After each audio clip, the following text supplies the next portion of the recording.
Again? How was I going to do this again? When my first wife died after nearly 3 years of fighting cancer, I became a single father.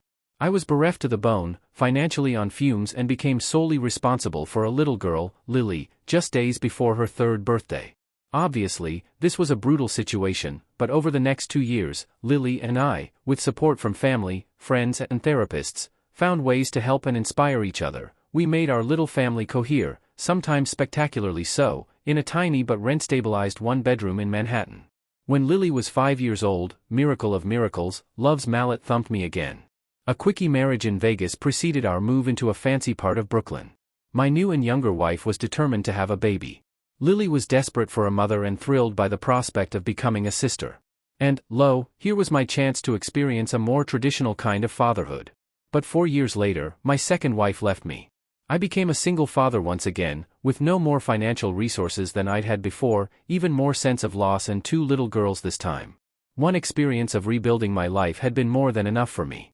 Now, on the cusp of turning 50, I found myself a sad cliché, searching for one of those depressing starter apartments that dumped middle-aged dads end up in, while raising the now 9-year-old Lily by myself, and, especially on those nights when I got my co-parenting turn, caring for my 1-year-old daughter, Ione, too. However distraught I felt, I also understood that time was passing.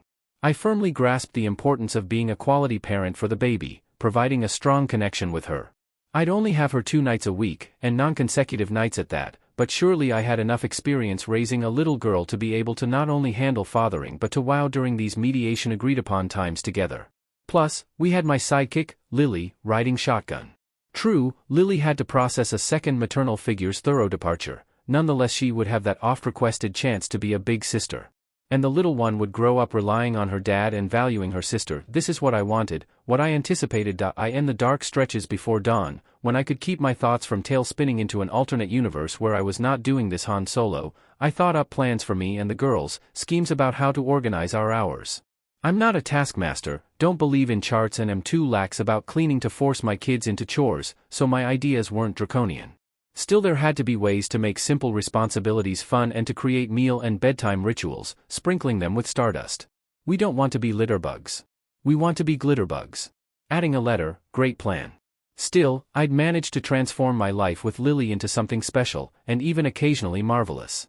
I was determined to perform the same magic trick with 2 kids. Thus, the rebuild commenceth. True, the walk-up I found for us was above a 99-cent shop and alongside an industrial boulevard. 18-wheelers rumbled past at all hours, and masses of unhoused people camped down the street. But the space had lots of light, a cavernous living room, a ton of cabinet space in the kitchen area, and full bedrooms at opposite ends, the kind of setup ideal for adventurous art students. For a dad thinking about his littler one, we'd be just 2 subway stops from Ione's other neighborhood, and his 9-year-old, 20 minutes by bus to the charter school where she would soon start 6th grade, and his own sanity. A lot of space meant we would not be on top of each other with no escape. There were pragmatic appeals. And across the street, a huge, 24 4-hour grocery was fashioned like an open-air bazaar, strung with colored lights and overflowing with crates of exotic vegetables and bright fruits. Lily picked the larger bedroom to be the sister's room. It overlooked the boulevard, and the ovals from the 9s on the store's marquee peeked up into the window space near her bed. In the hollow plastic of the arcing signage, we found bird nests made of twigs and shredded takeout menus, Cheetos bags, zigzag boxes, and bird bones. Odd and slummy, sure, but also kinda badass. Lily pinned above her bed cast posters from her after-school theater programs. On the far end of that room, I set up for Ione the crib of white slats I'd got from Craigslist. I covered its mattress with a clean, form-fitting sheet. In went a pile of stuffed animals, including the giant Minnie Mouse with Ione's name embroidered on its foot, a gift that Lily had paid for with her allowance. I pushed the wire basket full of our dirty clothes over the cracked and uneven sidewalk. Lily pushed Ione in her stroller right behind me. Our rickety parade headed to the laundromat. By the entrance they had one of those ancient arcade games where you put in a quarter and tried to push money over a ledge. We pumped in change and rooted for jackpots that never came, bringing stares from people waiting for their laundry to dry.